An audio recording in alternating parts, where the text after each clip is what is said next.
He's the man in the back of the room. Y con la voz de Dios. He's told U.S. presidents where to sit, CEOs where to go, and stars when to shine. But as he likes to point out, Who cares? I care. it's true, she cares. And so does he. He's entertainment and production agency owner and meeting and event master, Anthony Bollotta. She's his Agent 99, and you're about to be Bollotta-FIDE.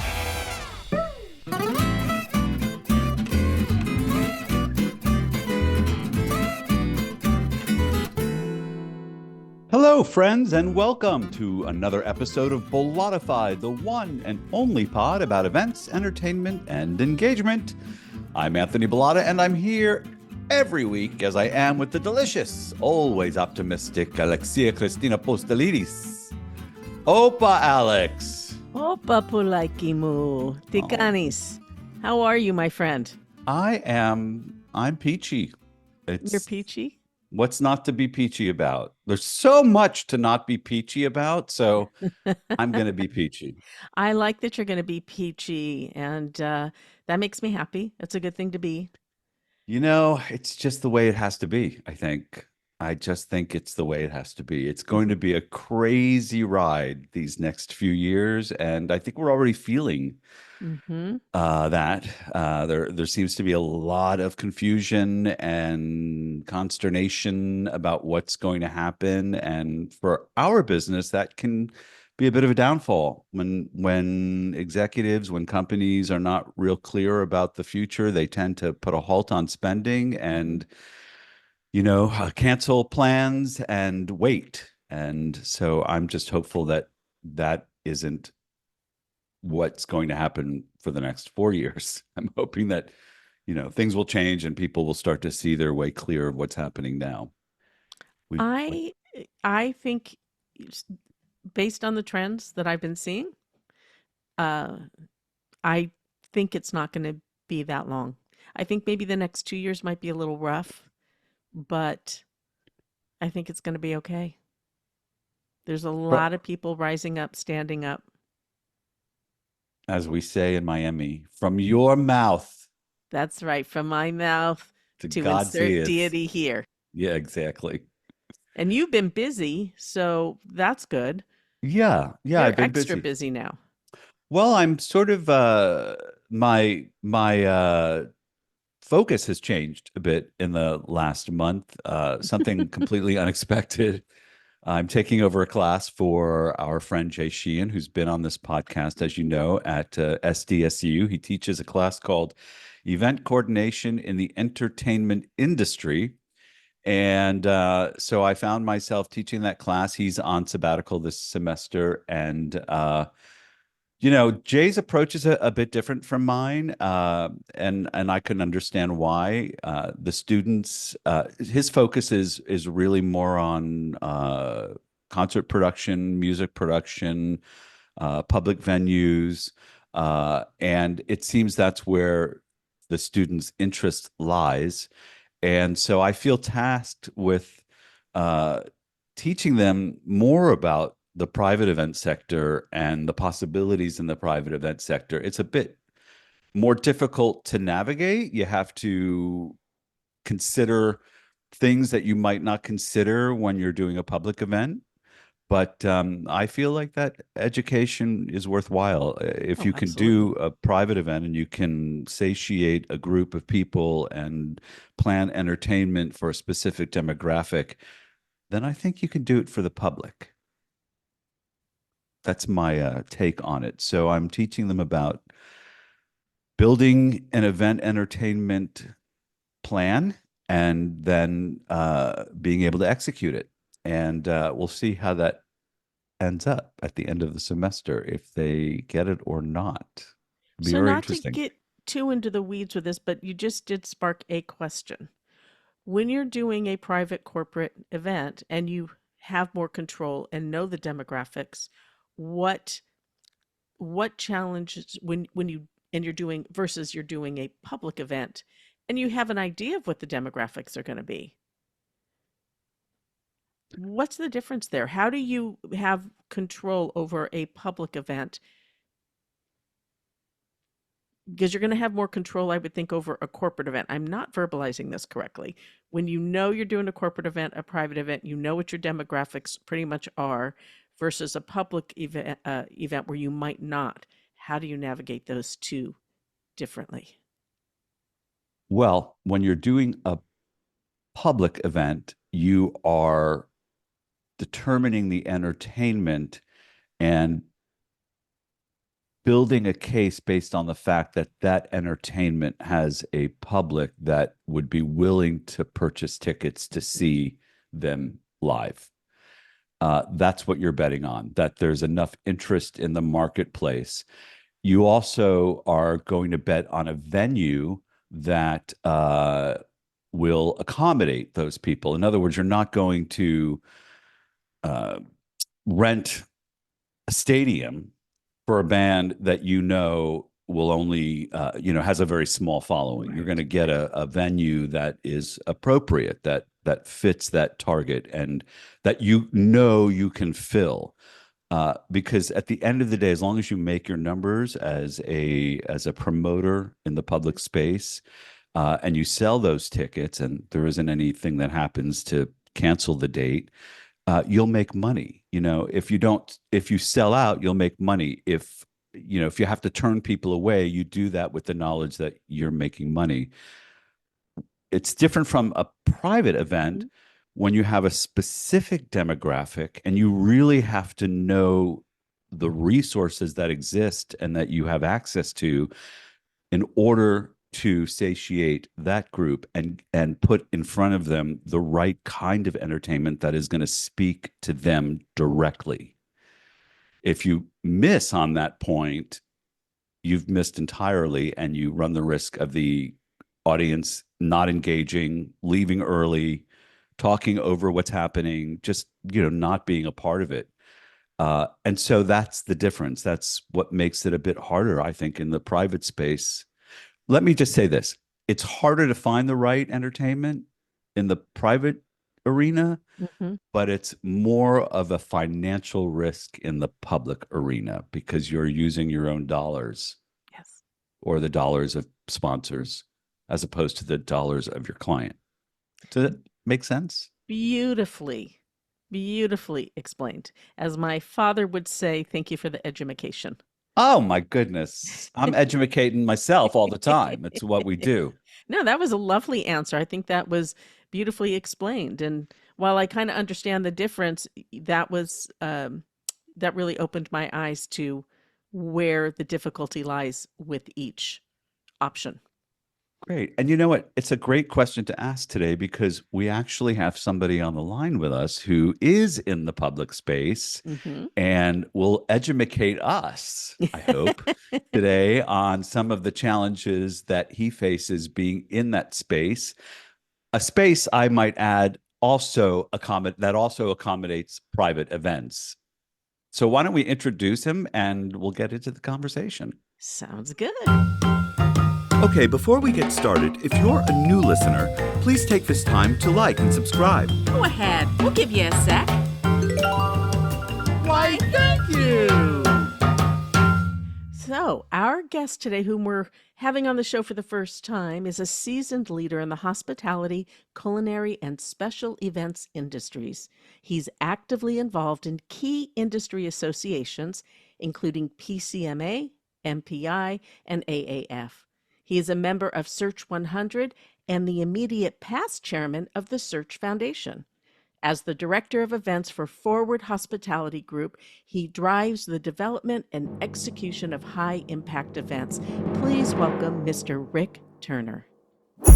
Well, and Alex, thank you so much for that wonderful introduction. It's wild to hear that stuff. Isn't it? It's exhausting. Alex is really good with intros and at making people feel humble. After that they hear them. You're batting 1,000. Thank you. I'm thrilled to be here. This is fantastic, and I might add that we worked with your organization very recently at our Mhm. San Diego venue, and it Yes, was you did. something that the client actually emailed me about today. This was nearly 3 weeks ago, and she said, "I Right. still can't believe we're riding so high off of this. When can we come back?" So I guess Wow. we start this off with a thanks to you as well. Well, thank you for making us a part of it, for bringing us in, Yes. and we're just delighted that we could help to, make a client happy and want to come back. Absolutely. Like I always like to say, there's more where that came from. There's more. There's so much more. You just find it. So, Rick, we usually start this podcast. Well, not usually because we've changed it up a bit, but we'd like to start this podcast with something we call 10 quick questions 10 quick questions. 10 quick questions? to help us get to know you a little better. It's very easy to play. You just rattle off the first thing that comes to your mind after I ask you the question. You have 2 minutes on the clock to answer all 10 questions. Alex keeps time. Are you ready to play? Let's do it. All right. Remember now, these questions may not be all that serious. Let me just put that out there to begin with. All right, I'm ready. Question number 1. What color do you wear when you want to feel powerful? Purple. Oh, I like it. That royalty. Absolutely. Rick, what emoji do you use most? It is the flat mouth and flat eyes face, the emotionless emoji. When do you use that? About 100 times a day. Wow. Yeah. Nothing phases Rick Turner, folks. Nothing. All right. Charisma, uniqueness, nerve, or talent. Charisma, uniqueness, nerve, or talent. Uniqueness. Okay. Definitely. That describes you most? It's standing out by all means. Okay. Great. How many ice cream flavors are in your cone? That's a very interesting question. I'm not sure if it's popular on the West Coast, but as a Midwesterner, there's one called Superman ice cream. Nobody can describe the flavor, but it's about 10 colors and 10 flavors all in one. And if you ask me to describe it, it tastes like Superman ice cream. Wow. So something to Google later. Wait, is that a Handel's flavor? Because we have Handel's here now on the West Coast, but we haven't seen that flavor. I don't think Handel's or Jenny's has it. It's more of one of these, you go to a convenience store and it's lower tier. Oh, but it's Well, that good. Like thrifty It's ice dynamite. cream is amazing. Even though I Sure. haven't had it in Mhm. years. Yeah. Well, not to go off on a tangent, but you Mhm. named one flavor that's actually 10 flavors, which is something we've never heard of before. All right. So Uniqueness, right? There you go.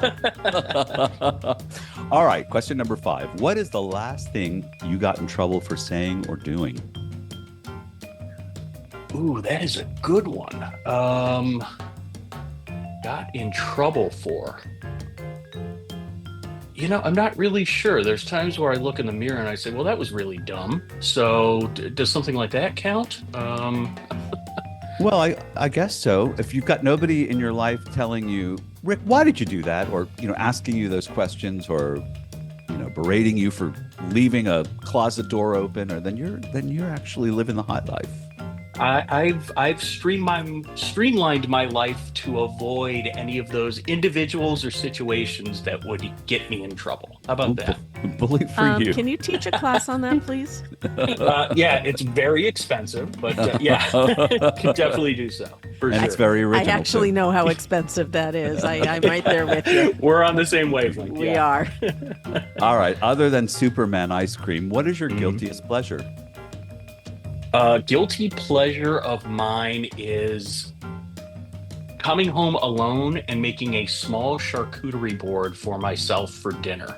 I know that sounds insane, but you should all try it. It's an elite experience. Wow. Okay then. Which Disney princess could be your soul sister? Jasmine, 100%. And Wow. those who know me know why. I don't know why. Shoot, I'm gonna find out. I know. I'm curious. I'm very curious. I have a very specific type. Okay. Okay, number 8.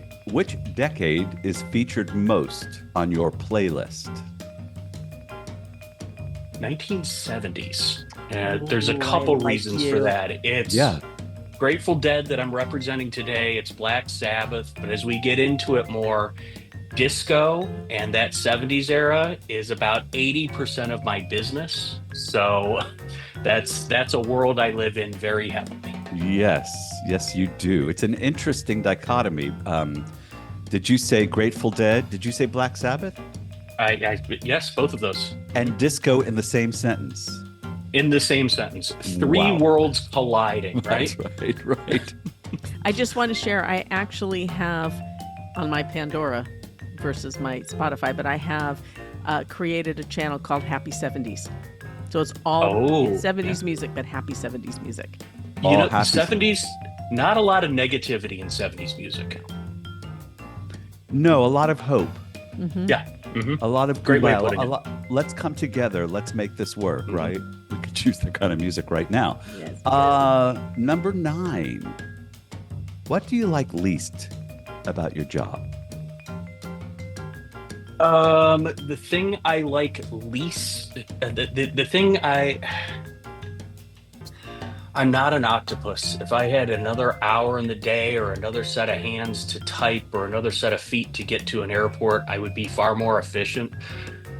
As we'll discuss, there's so many opportunities at hand, and up until recently, I was a one-man band on it. So I wish I could do more. You go to bed with a to-do list still with to-dos on it, I assume. I have a to-do list of a to-do list. Yes. Oh, oh God. That's taking it to a whole nother level. Right. All right, last question. Assuming that you get visitors to Cleveland, don't mean to be snide, where is the first place you take them when they do visit? So aside from our venues in the main entertainment district, I am taking them to the best pizza on planet Earth. Oh. And this is a hill I will die on. I'm ready for it. It is called Il Rione. I am not sponsored. I am not representing them.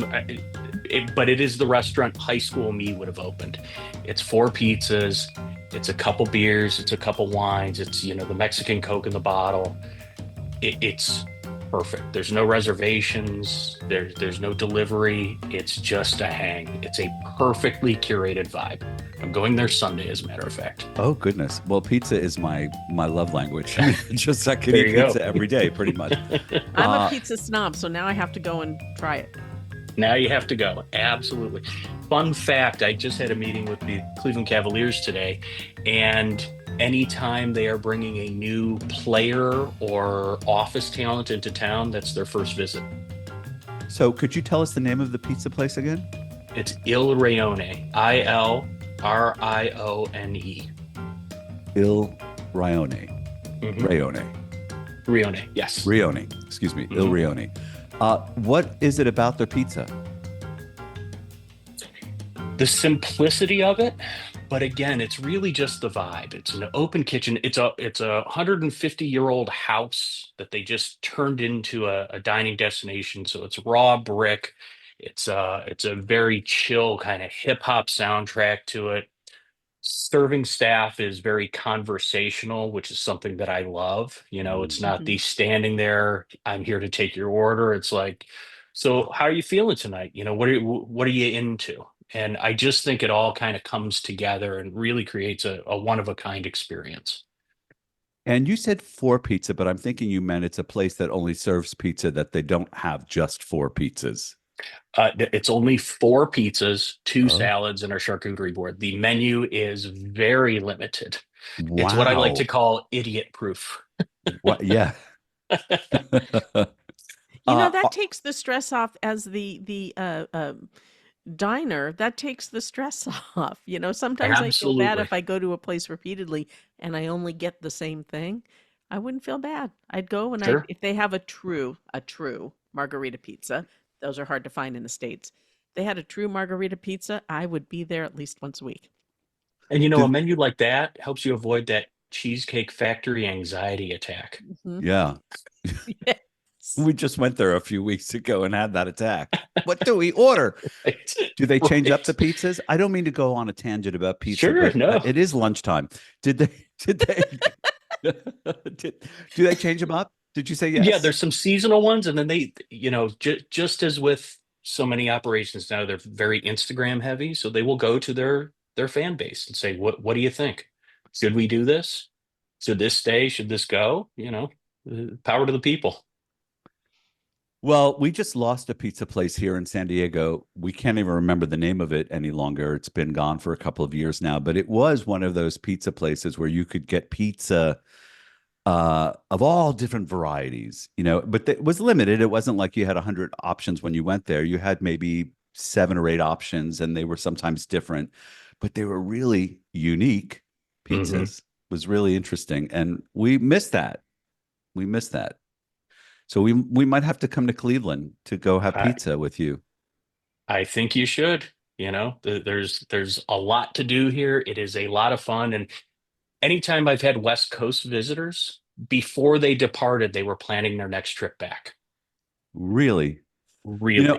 I've been to Cleveland, so I'm not being really snide. I've been there. I've been there many times. D'Angelo is from Cleveland, Correct. so I've seen the Rock and Roll Hall of Fame. I've been to the zoo, but I haven't had pizza in Cleveland. Well, here we go. We will align calendars as soon as we're done recording. How does that sound? That sounds great, but I do want to ask you: do you know of a place called? Is it Barry Dingles? D'Angelo, is it Mm. Barry Dingles? Now, he was from about an hour Youngstown, yeah. east of Cleveland. Yeah. Boardman. So, I, all due respect to Youngstown and my friends and family in that market, but that's Diet Pittsburgh. So, Oh, Rick, it's a good thing my father isn't here because he was from Youngstown. He'd actually agree with you. right, He, right, he right, would right. agree with Yeah, you. He said he went right. back once. He said once was enough. Plenty, absolutely. Well, I had to store Barry Dingles in my map app because Okay, I just thought it was a funny restaurant name, it's an and the incredible food name. was it was pretty decent food, Barry Dingles Okay, in all right. Youngstown. Anyway, I went off on a tangent. I apologize. Let me take It's a deep pizza. breath. We get it. We're Right, still right. under the 2 minute mark, That's right? right. That's right. Definitely. Oh yeah, 2 minutes of yeah, definitely. Time out.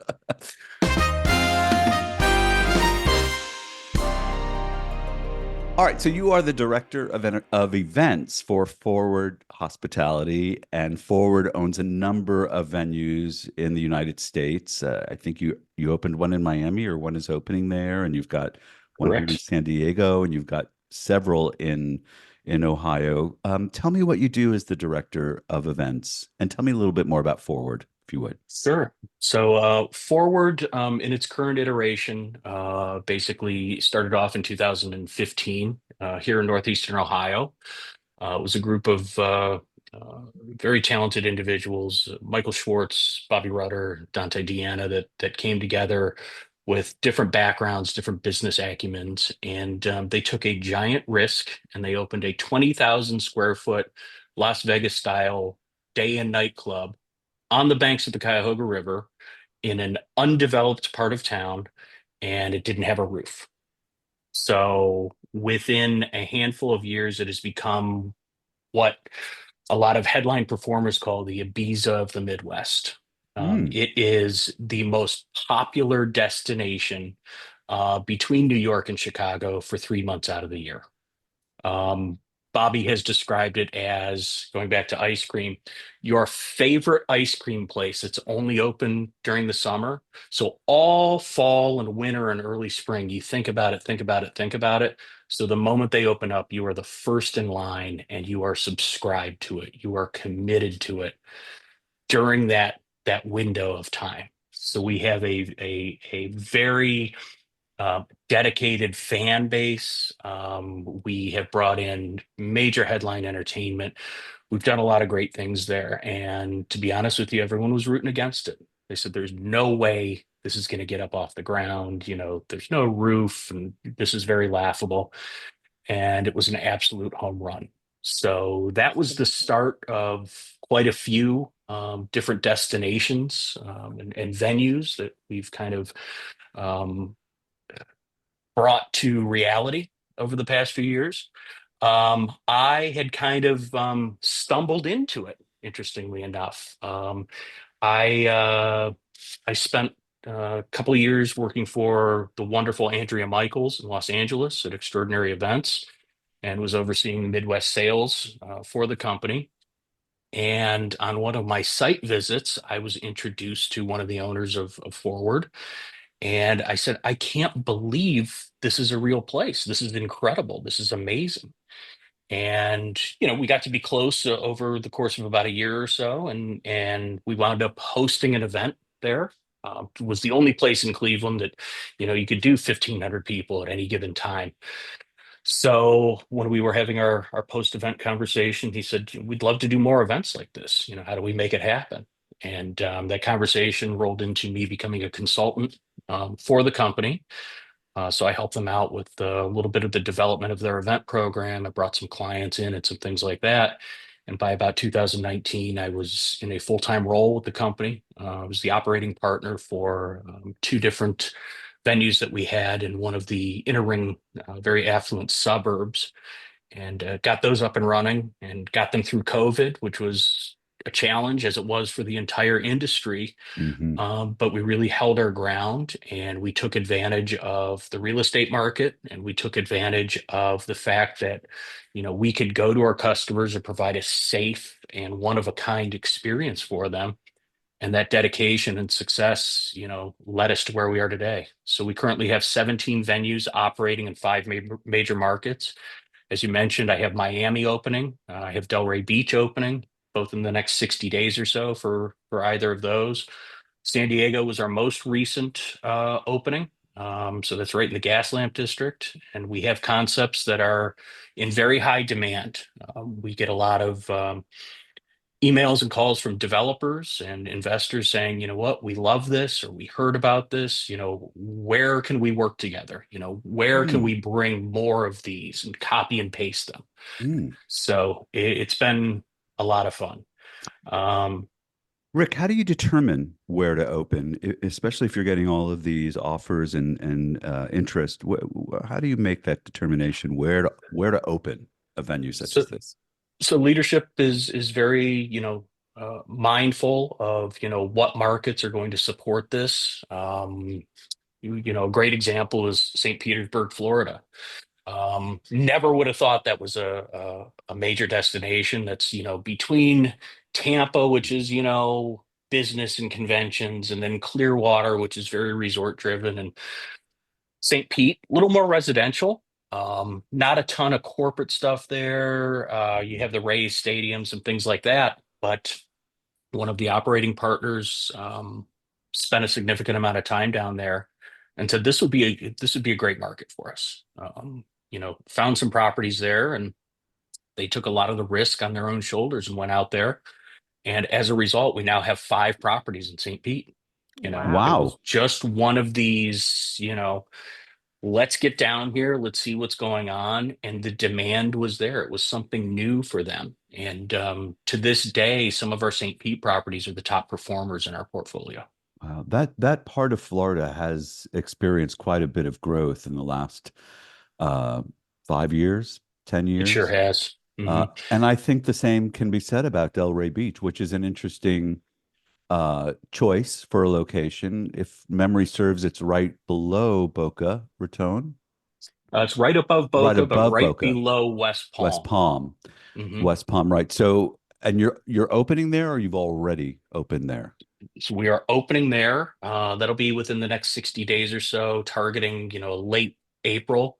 But I'm already getting tons of calls for a lot of social events, wedding pre-parties, mitzvahs, Wow. fundraisers, things like that, because people understand, and this is one of our Good Night John Boy concepts, but people understand, listen, as a planner, I don't have to do anything. And Hmm. all I tell my clients is the only thing you need to do is take credit for all of this. Right. So it's just it's That's great for them. brilliant. You just brought up a really good point, and that is those of us in the private sector of events and event entertainment, we a lot of us discount the social market because it's a bit different, it's a bit more personal, it's a bit more difficult sometimes to service.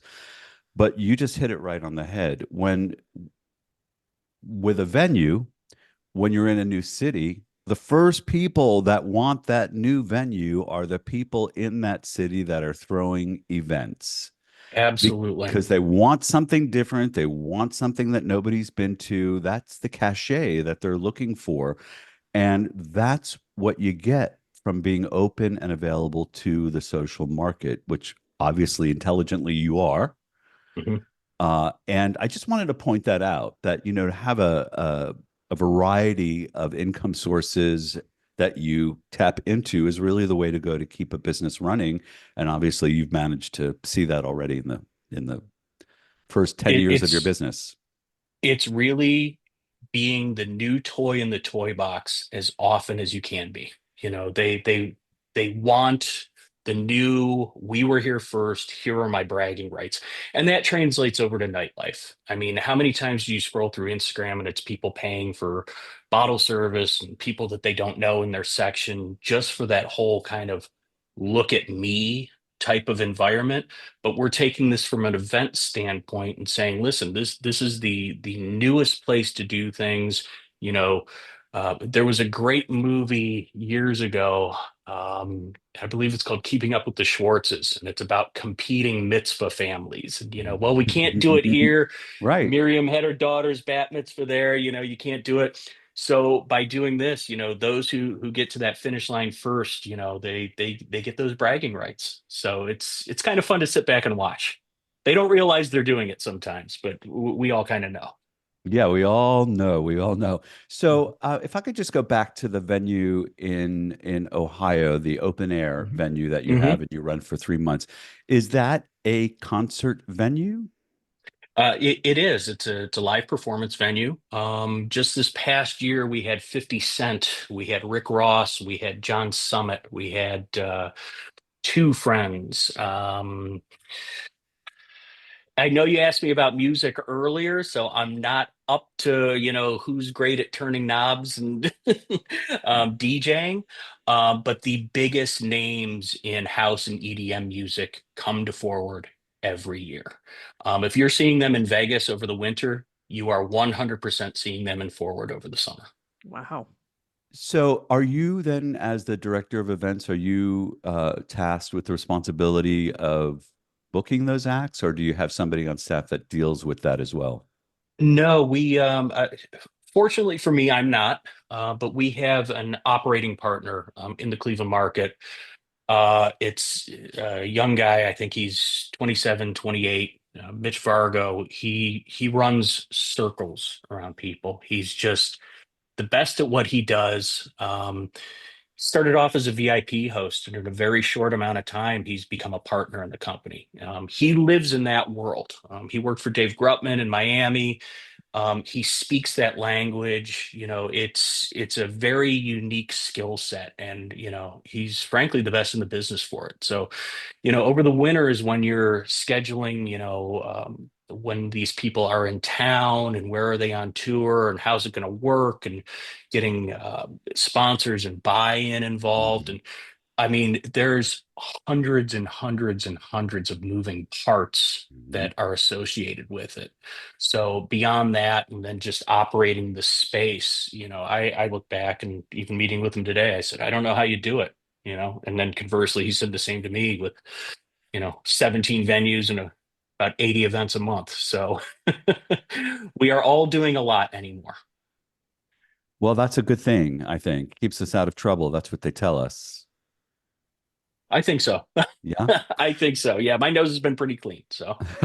Well, that's not what I've heard, but okay.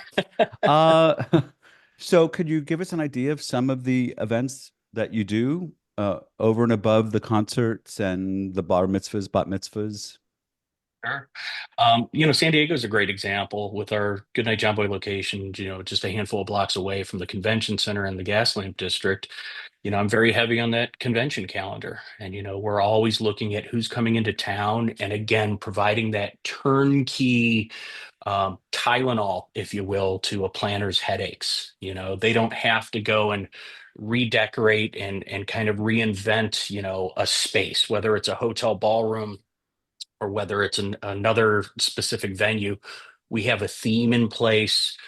We have the menus in place. We're handling all of it. All AV is built in. So they're truly just coming in and saying, yep, this checks off all the boxes and this works. So that's been really good for us from, a convention standpoint. Working with a lot of nonprofits as well. We have a concept that I've got a few of throughout the market, throughout the country. It's called Welcome to the Farm. It's our Nashville style honky tonk. So it's beer, it's bourbon, it's barbecue. This denim and diamonds. I mean, it's like just, you know, you know, a bingo card for them. It Mhm. absolutely works. So we do a lot of corporate events where, they're putting on their Stetson hats and their boots and they're coming on in. So again, kind of keeping with themes there, it really tends to work out pretty well. Um, Again, social side has been very good with a lot of stuff. I'll even do kids' birthday parties during the day. If you want to come to one of the venues and you're privatizing the space, yeah, we'll do the mocktails for you. We'll come up with a fun menu and, again, create a fun environment for the parents, but also it's something very immersive for the kids. So that really tends to work out for us too. And that word of mouth business, I mean, it's unparalleled. It's really Mm, incredible. I love it's that you smart. cater to all. That's Yeah. really awesome. And not My, just my a specific. demographic is 21 to 100. We have people with walkers come in and relive their glory days on that light up dance floor. It's incredible. Especially if you're Love playing that. disco. Yeah. Um, so can you elucidate us a bit about how you would approach a private client that wants to use the club or is looking for a venue, Hmm. other than a turnkey solution, they don't have to bring in decor and Hmm. you can serve them the F&B. What other points do you make that make your club? How do you sell? What do you tell them that makes your club unpassable? One thing that's very beneficial to us is 5 days a week, we're dark. My bread Mhm. and butter is Friday and Saturday nights. That's when we're doing VIP sections. That's when we're doing bottle service. That's when we're having a headline entertainer come in. We've got a line around the block at all the venues. We're charging cover at the door. If you want to rent the space during one of those peak times, you can, but it's very expensive. And I have a few scripts that I use explaining it at a fifth grade level, a 12th grade level, and a PhD level on how I get these numbers. If I have 800 people waiting outside to get in, but you want to do an event for 30 people and don't understand why I want to charge $85,000 for it, well, here's how that maths. Mhm. So what I like to do is offer the space up, Sunday through Thursday. You're getting it at a bargain and you're getting that experience. You're getting that immersive environment. You're getting everything that you would on a Friday or Saturday night for 20 cents on the dollar. We also work on minimums, which is great. I don't have a ton of rental fees or anything like that. Those Mm. Friday and Saturday nights, really help out with a lot of our operating costs, whether it's payroll or the inventory, some things like that. So on a Monday to host a corporate event, I can really sharpen the pencil and bring groups in and they can have a weekend experience on a different day on the calendar. And people are really, really receptive to that. Mm. So that's been very helpful. And we are seeing, especially corporate, more and more of those events happening during the week. Mhm. It's a higher barrier of financial entry to do things on the weekend, regardless. Um, So, if they're getting happy hours or things like that together, why not do it on a Tuesday or Wednesday rather than have people have the entire work week almost behind them? But, oh, geez, I got to go to this company sponsored happy hour on Friday when I could be home with my family or be out with Mm-hmm. friends. Mm-hmm. So, translates pretty well. And, we were able to catch a lot of that business as a result. Yeah, we're seeing that too in the trends, the travel trends. Very few uh, companies, associations are using the weekend dates anymore, and they're really traveling on the weekdays to try to spare their audience from Mhm. losing time with their families at home. There seems to be a bit more recognition that that time is important, so the planning needs to happen for events during the week, which really obviously bodes well for everyone in the event space, Mhm.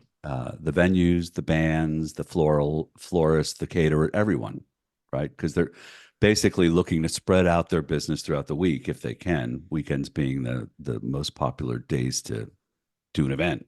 And being on the event on the entertainment side of things, you see that you're Hmm. able to have a lot more flexibility with performers and performances when it's not, peak demand time. Exactly, exactly. Uh, so do you play, and if so, what role do you play in the ideation of new venues? Not a ton. I have a lot of input on how the events are going to work and what they're going to look like in the spaces. I am essentially brought in right around the time a lease is finalized, and we say, listen, we're going to do one of these concepts, or we're going with something completely new. What do you think? What can we do with it? One thing that I absolutely love about my company and the partners in our leadership is, my experience and my opinion matters. I'm here for a reason, and it's nice to be recognized for that. So when Delray, for example, we're getting that up and running, and I was brought in very early during those discussions, and it was, here is the footprint. What can we do with this? What is the market going to bear? What clients are, the low hanging fruit for us? So I'm able to start working that early, whereas we see a lot of other companies and a lot of other agencies throughout the country get everything done, have the grand opening, and then say, well, how are we going to fill the rest of these days? We're almost doing that in reverse. Mm. We're front loading that. Even before the lease is finalized, just getting Right, out there, right around letting that people time. know Yeah. it's coming, right? Hmm. Yeah. Is there any input that is necessary to ensure that when the club or the space is outfitted, that there is acknowledgement that there'll be events and there are certain things that need to be in the event space that helps you accommodate the events? 100% of the time. Again, the events silo of our business is significant. And it's not this afterthought, well, what else could we be doing? The events discussion is part of the first 10 or 15 topics that we're discussing. Obviously, build out and health codes and budgets and so on and so forth, but events always has a place somewhere on that list very early on. You know, Events are very profitable in this industry. Because again, there's not a ton of overhead, when you already have the space and you have such busy weekends. So they want to see that filled. And, in order to do so, I'm on the ground level, understanding what the space is going to look like, what our capabilities are, what our pressure points are, what should we be aware of leading up to it, and really facilitating a lot of that from an early standpoint rather than, all right, well, we'll figure it out later. As a planner, I never want to figure it out later. Give me as much information leading up, because invariably something's going to happen. And we don't want anybody to get hurt or killed because we can figure everything else out at some point. So give me as many details as you can. Don't leave any stones unturned. And then when it does get open and when we are, moving and grooving with it, then we'll figure some things out and we'll make tweaks. I'd rather put band-aids on things than do surgery. Mm. Do you work Nice with way of putting it. promoters? We do on the nightlife side more so than anything. The promoters are there, bringing in performances, working at selling tables and VIP experiences. But from an event side, not too many promoters. I do probably half a dozen a year.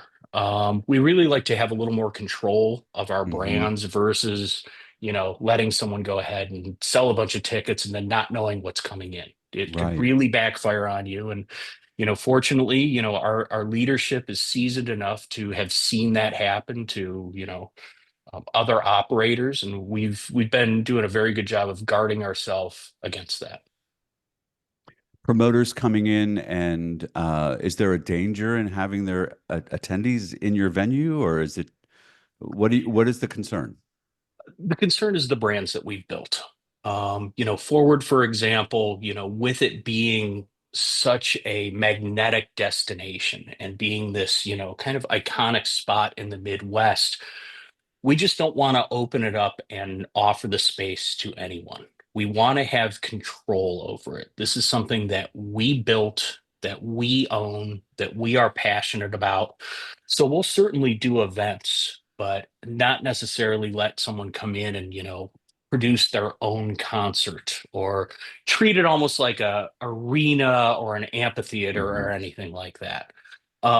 There's a lot to consider. It's a very unique space. We have a in-ground pool. We have different levels. There's cabanas. There's a lot going on. When I say it's a unicorn, it's the unicorn of unicorns. It's a really, really one of a kind space. And, This is you the know, space in Ohio, that's the correct. summer Yeah, space. Okay, correct. I'm Yeah. sorry. Continue. So, Sorry.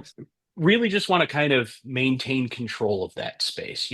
Again, with it only being open, it'd be a stretch for me to say 30 days a year.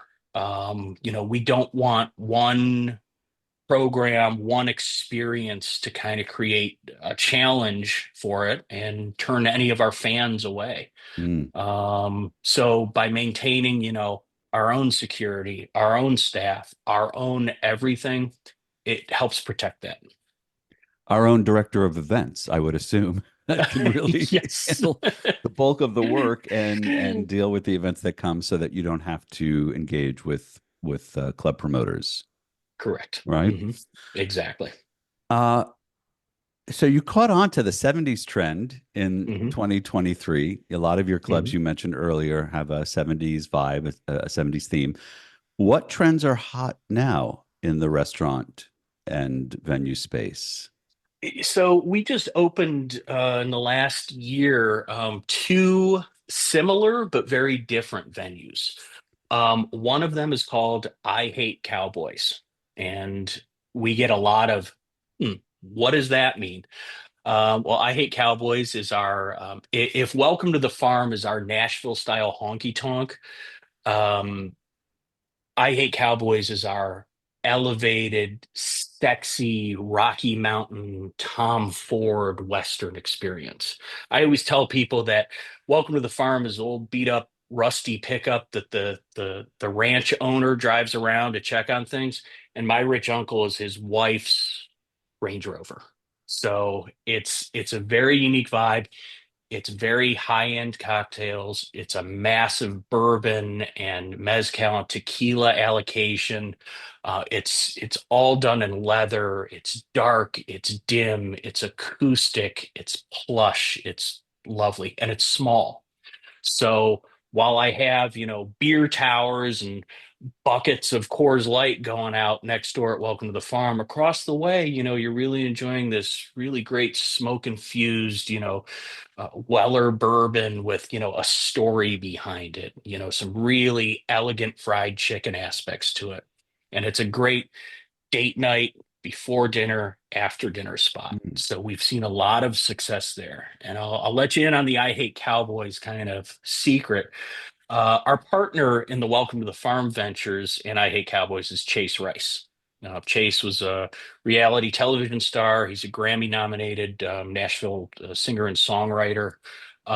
He's a force of nature on the country circuit. And Chase got involved with our operations. We partnered up with him, and the name of one of his recent albums was, songs was "I Hate Cowboys." Because they're the coolest guys out there. They're rough and tumble. They're going to steal your girl. They're going to drink all your beer and maybe leave with your horses too. So you got to hate them and love them at the same time. So it's a great destination.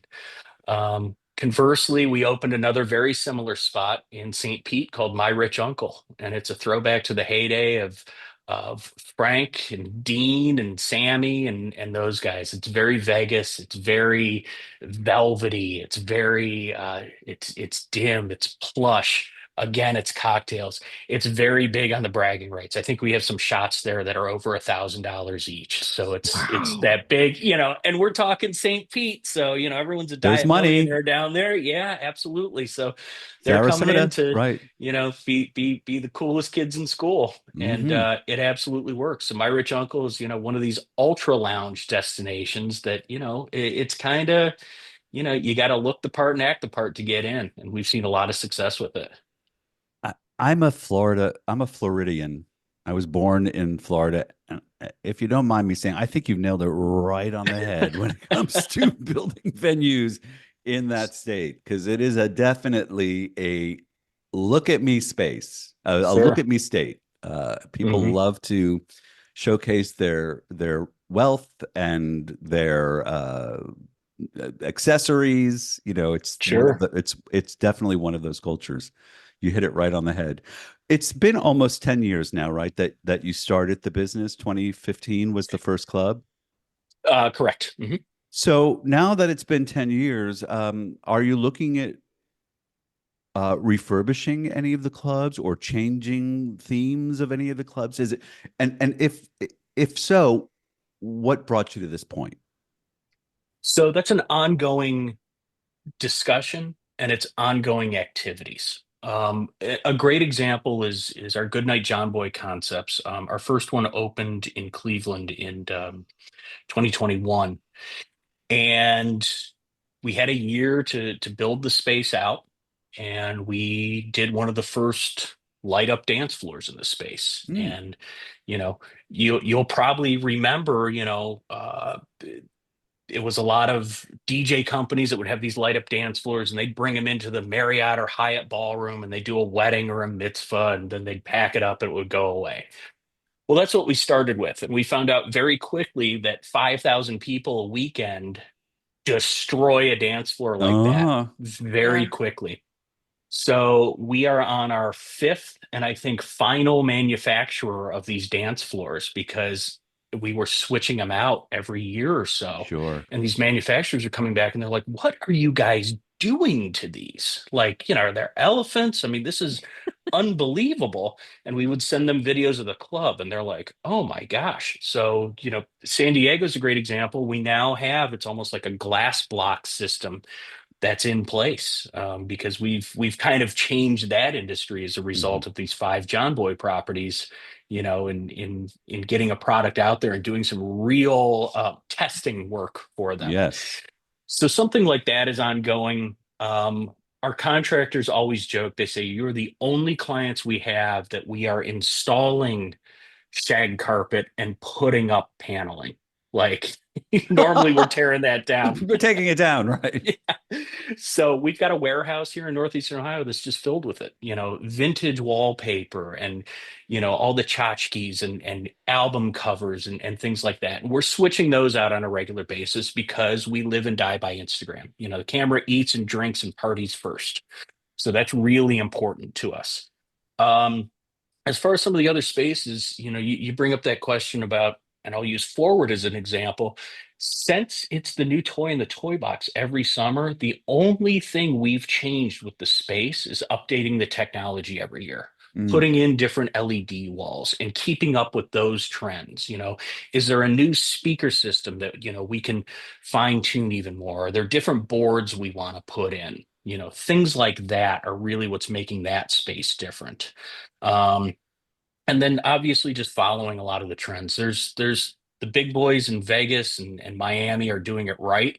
So we like to see what they're doing give them about a year of operations, maybe 18 months, and say, okay, how do we scale this? Mhm. How does this go from, an Omnia or a Live or something like that? And then how do we scale it to something that's, a third of the size and make it a little more palatable? One of the things you mentioned was daytime activities, daytime events. One of the things that I know for sure is that clubs don't look the same during the day. That's a good point. Yeah. So I'm wondering, how you deal with that, how you mask it, or if you have to, how you uh, um, keep the space looking good, So if that's even anyone that possible. knows me, anyone that knows me knows my mantra, my rule is that there is no such thing as a sticky floor, no matter what. God bless you. We've all walked in those venues and had a sticky floor. Something else my entire team knows is that if I'm doing at any point of the day, I could walk into one of those venues with my clients and it has to be tip top. And they do a remarkable job of making it the case. Now, I'm always telling them that I'm doing site visits because we all understand too that during a site visit, I can't be there fumbling with keys and looking for the lights and saying, "Well, I thought I knew how to turn this on," and calling someone. It has to be activated. So I will Beautiful. staff people there. So when they walk in, here's your experience. Are you ready to book? And it works out great. Rick, oh gosh, Alex was a part of this. It's probably 15 years ago now, maybe even longer. We actually wrote for lack of a better word, a play Mhm. about the site inspection Yes. experience Bless your heart. for the San Diego Tourism Authority, because what they were finding was that hotel representatives, venue representatives were not doing it right. They were not Mhm. showing off to the best of their ability their venues. And what you've just described is doing it right, is making sure that Absolutely. you're prepared and that the clients have the experience that you want them to have. You're not fumbling with keys. You're not trying to open doors of rooms that are occupied that you can't get into. You're ready to go and your staff knows it. And you're not obviously in the business to trick your staff and to, Mhm. show up with a client without, un Prepared. acknowledged, or right, without telling them. You're not going to do that. But what's the purpose of that, right? Well, I'll tell you this too. My success is a direct result of a passionate and staff who has bought into it.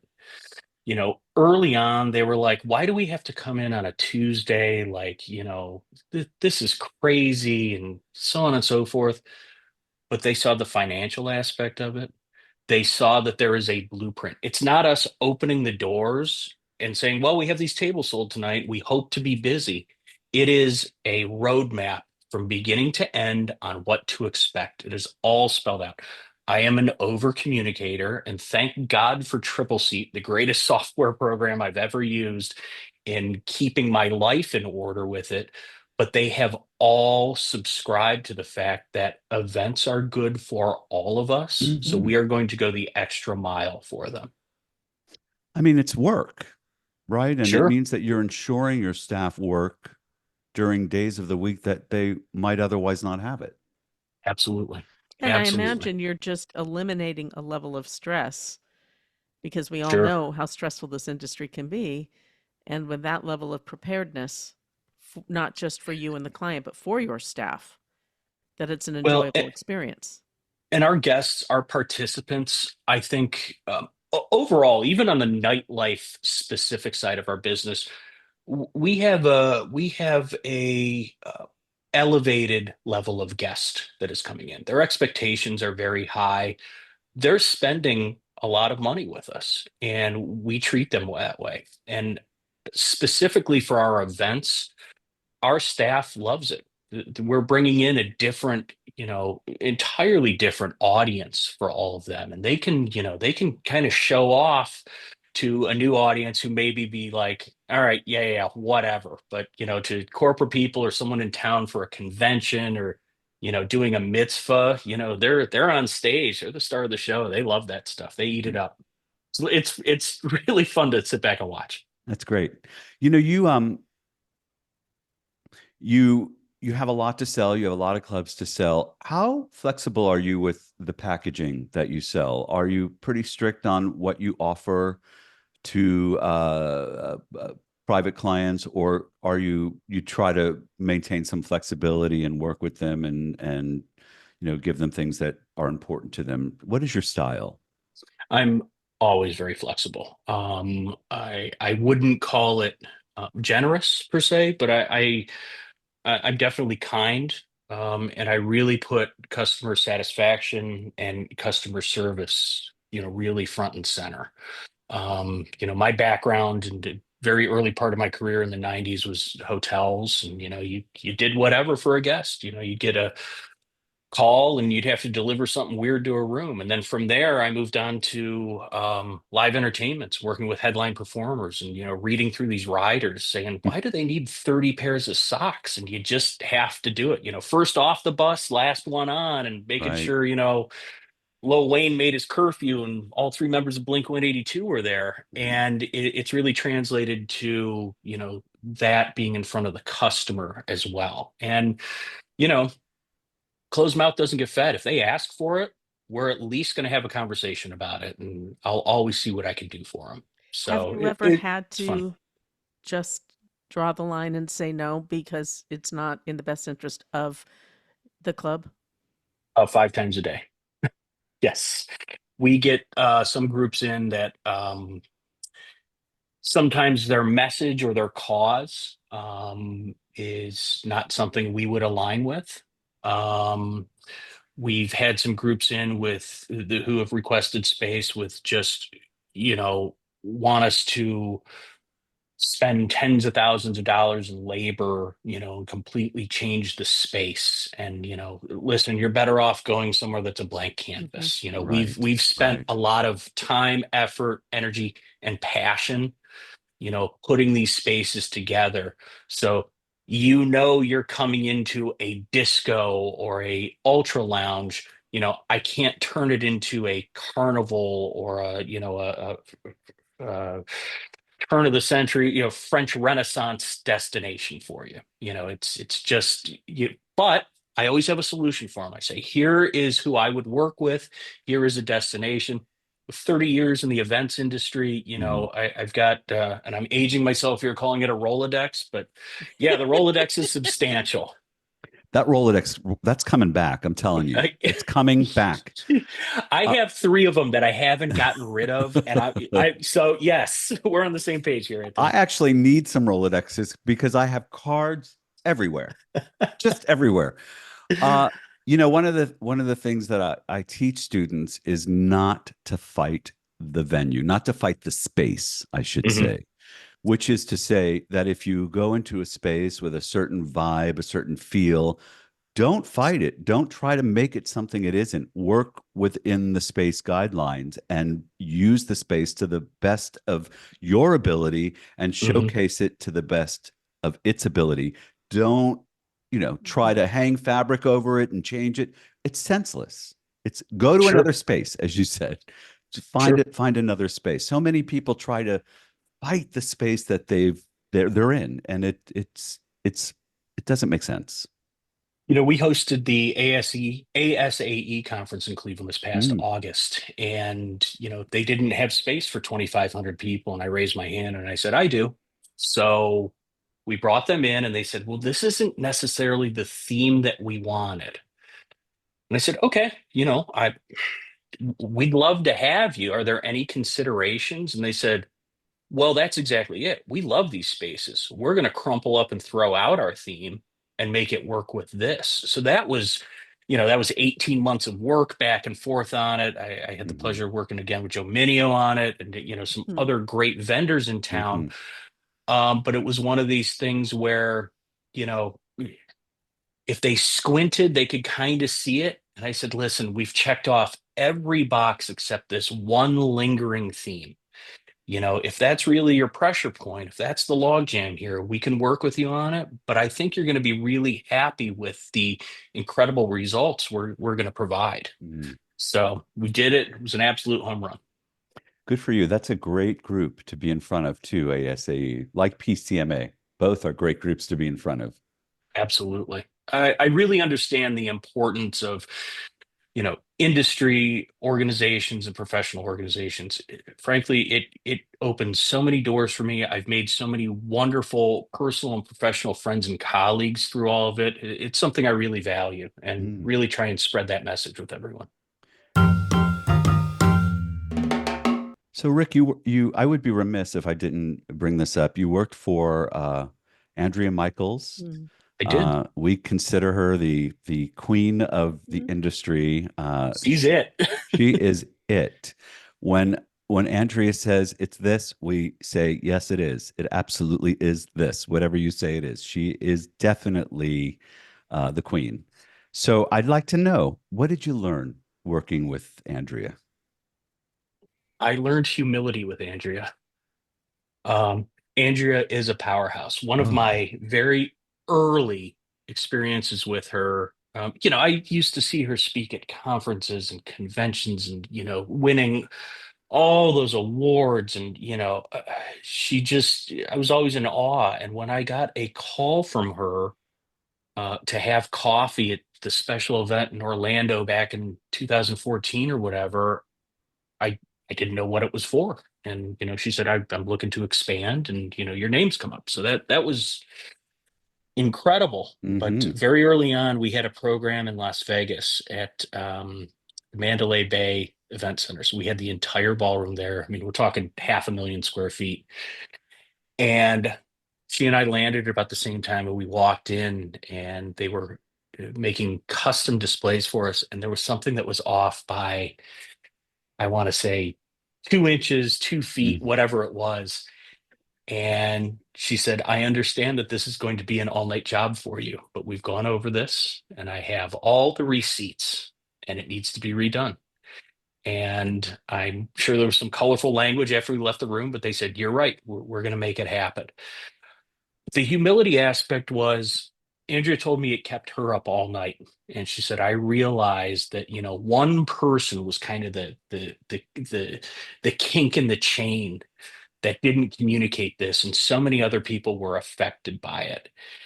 And if this was prior to me working for her agency and seeing her on stage, I would have thought, well, she's just this firebrand of a woman who gets it done. But seeing her be real human about it and then go up and personally thank the hundreds of fabricators and stagehands and people that were involved, the guys working the forklifts and security at the back door, her spending time, they didn't know who she was, but that really struck a chord with me. And that's something I try and do all the time. I know uh, well, we've got nearly 1,000 employees, but I know most of them. I'm always saying good night. Is there anything else you need? But being humble, having that humility, and being appreciative is something I absolutely learned from her. Um, Even more so than what I had before. It's always stuck with me. Mm. She is definitely somebody that you want to work hard for. And while it might feel like you're in the trenches while you're doing it, at the end of the day, you're going to feel good about the work Mhm. that you put in, even if it's additional work, because there's an appreciation and because you know in your heart of hearts that she's right and that it Yeah. needs to be done a certain way for it to work. Eh, She's written books that are just filled with the mistakes she's made over the years and what she's learned from them. mhm. Like, who else could do that? It's Right. just incredible. Right. I'm so glad. I'm so glad that we had a moment to talk about her because she is somebody that I will always admire. And I remember the first time we worked together, and I was quite frankly nervous and afraid that it wasn't going to be up to snuff enough to please Andrea. And, because that's the level of standard that she possesses and, that she stands up for. And The first time I walked on one of those trade show floors and was wearing the extraordinary events badge, can I swear? yeah, do it. I got a lot of, oh shit. when people would see my badge. It put a few extra stripes on my sleeve. So I'm always grateful for that. She did a lot for the industry and for those of us who are still in it. So kudos to her. And thank you for sharing with us. All right, I'm getting the signal that it's time to wrap up, which I hate getting every time we have one of these conversations. You are a delightful Yes. guest. Thank you so much for joining us. Thank you. But we're going to talk now. We're going to ask you our Bollotta-FIDE 5. The Bollotta-FIDE 5. All right. These are questions that we hope will get to the core of who you are and how you operate. So, Rick, what is your golden rule? I have two of them. Obviously it's a do unto others. That is extremely important to me. I always sit at the edge of my bed, every morning and say, all right, I'm gonna not be a jerk today, or you know what, I'm gonna listen, or I'm gonna be humble. So that's very important. Number two is my late grandfather used to call me every day when I was in college and culinary school, and would close off with keep your nose to the grindstone. So that's a daily one for me, but that's my boilerplate for a lot of things. I love that you set that intention for yourself every single Yes. day. Mhm. I love that. It's a Easy great to do. Takes it's a- 30 seconds. It's a great habit to have. It really is. Here we go. What is one daily habit you have that you strongly believes contributes to your success? I call my parents every morning. I feel so guilty now.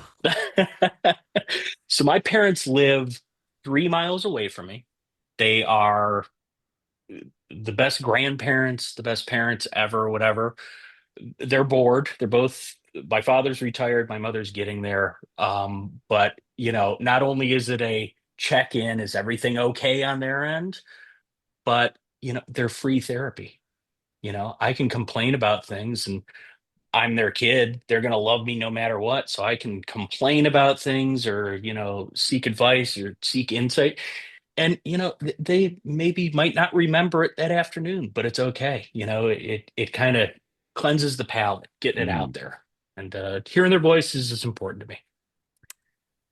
And what I used to tell myself is it gives them purpose. Absolutely. Uh, Absolutely. I used to have my father give him things to do, chores to do, so that he'd feel like he had purpose. Well, list. The Papa Do list, exactly. I just bought a new house, and my parents conveniently are out of the country for the next 3 weeks, so I can't have my retired dad come over and do a bunch of stuff. So They timed that right. Yeah, I think that was by design. Absolutely. I love that 3 you weeks. appreciate that, though, because I have to tell you, to this day, I would give almost anything to be able to pick up that phone and call my dad. He one time came over because I saw what was a spider egg and didn't know and thought it was this alien thing. And he drove from Alpine to where I was living. It's about a half an hour drive. Came over, got rid of it, and turned around and went home. And it was silly, but that's what he did for me. That's that. Yeah, What absolutely. daddies do. So, Rick, when no one is listening, what are you telling yourself? What are the things you tell yourself? Yeah, I really hope Siri and Alexa aren't recording my rants when I'm alone, because I'm on a watch list somewhere. I always tell myself it's not as bad as we think. I have this habit where if I have a bad day or a bad situation, I go in my phone calendar, because we're holding a computer in our hands, and I go 30 days out, 90 days out, and a year out, and I say, this horrible thing happened to me. What have I learned from it? What's happened since? And 99.9% of the time, like, I've never thought about it again. Like, it's laughable at that point. And I've shared that with a lot of people, and they're like, that's something I need to start doing. That's really So brilliant. that's learned that from Andrea. She asked me to revisit something down the line, a challenging client I had, and I just expanded on it. And then above and beyond that, as a child of the 80s, Simpsons quotes are always running through my head that I never verbalize because nobody will ever understand them except for a select group of friends. So, What is one change you'd like to see in the world? the volume of life is deafening. We are getting notifications nonstop. Everything's loud. I take these big social media hiatuses. I haven't turned on a television to any live programming in 3 months. I'm just trying to, get a little more centered and grounded when it comes to distractions and, turn down the volume of everything else that's out there. I've gotten really, really heavy into, being outdoors a lot. I was fortunate enough to spend a lot of time in the mountains in Colorado. And, if I can get down to St. Pete, I'll get up early and go to the pier and watch the sunrise. And it's without headphones. And sometimes my phone's on do not disturb longer than it should be. But, just hitting that mute on everything that's coming at you from every angle is really, really important to me. And that's what I'm trying to change for myself. And maybe it spills over and helps others. That it takes a discipline to do that, and Mhm. I admire it. I've been trying to do that as well because I realize in a world where we multitask, it's become not only I mean, yes, that's a necessary skill, but it's become a problem. Even when I'm Sure. doing something I really enjoy, I'm not thoroughly enjoying it because I'm not doing 10 things at once, and I'm really trying to walk that back and Hmm. stick to the one thing, and it's very hard. I often feel myself do no, and I have to literally tell myself, put it down. You don't need to Mhm. work. You don't need to answer that text. You don't need to answer that email. Put it down. It's hard though. Mhm. It's tough. It's tough. We've been trained. It's Pavlov's dogs. Yes. I went through a training, oh gosh, it was probably 20, 25 years ago, with a book called The Artist Way. Mhm. You may know the book, Alex. Hmm. Oh yeah. Do you know it as well, Rick? I've seen it. I have not read it. It is a workbook, and this again was probably 20 years ago.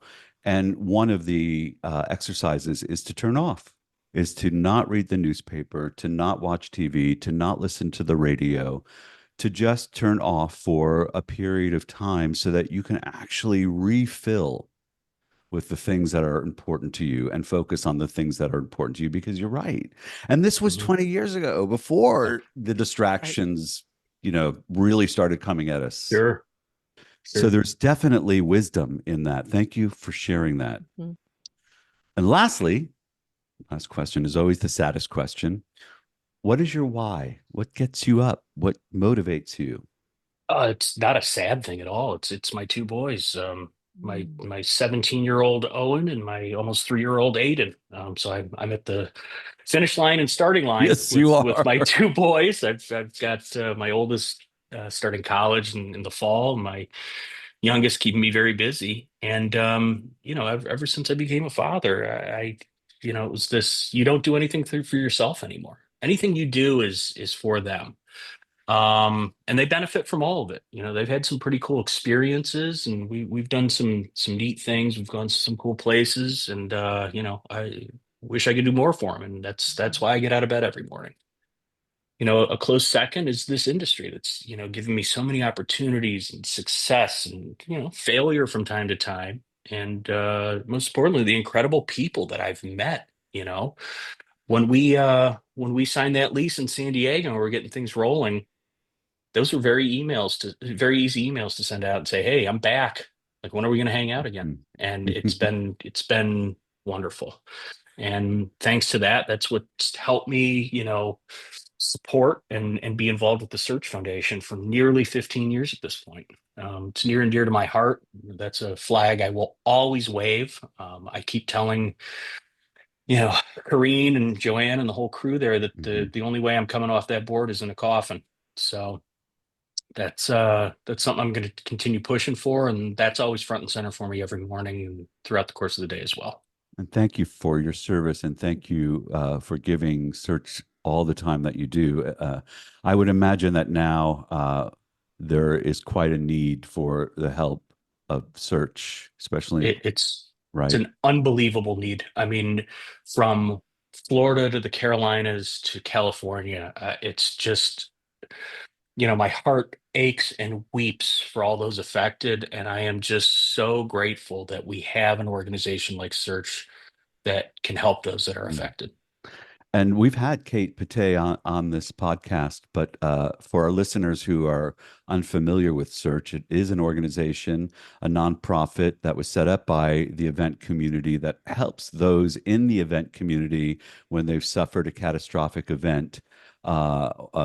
So that's exactly what Search does. It's exactly what it's for. All money that's raised goes to these people that need it, that are in our industry. So it really is a life-saving device for those who need it.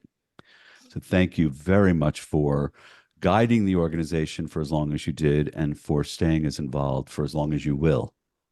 Yeah, absolutely. Thank you so much. I guess that's it. Famous last words, Alex? It looks like you've got something on your mind. No, I'm actually just, when you talk about anything that's a nonprofit, when you talk about helping people, that just resonates with me. And when you see somebody as dedicated as you, as well as Anthony, you both are, and I'm going to throw my hat in the ring because I do a lot of volunteer work. Yes, you do.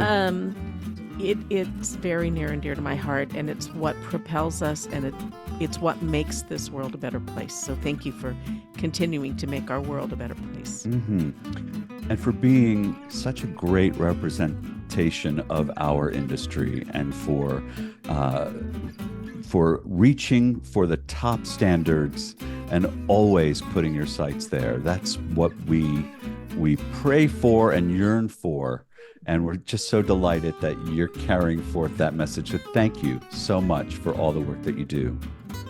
Certainly. Hey, thank you for listening to Bollotta-FIDE. If you haven't already, please like and subscribe. And remember to leave us your questions or comments at bollotta.com/podcast. Bollotta-FIDE is a production of Bollotta Entertainment. Hey, that's a lot of Bollotta. Stay engaging.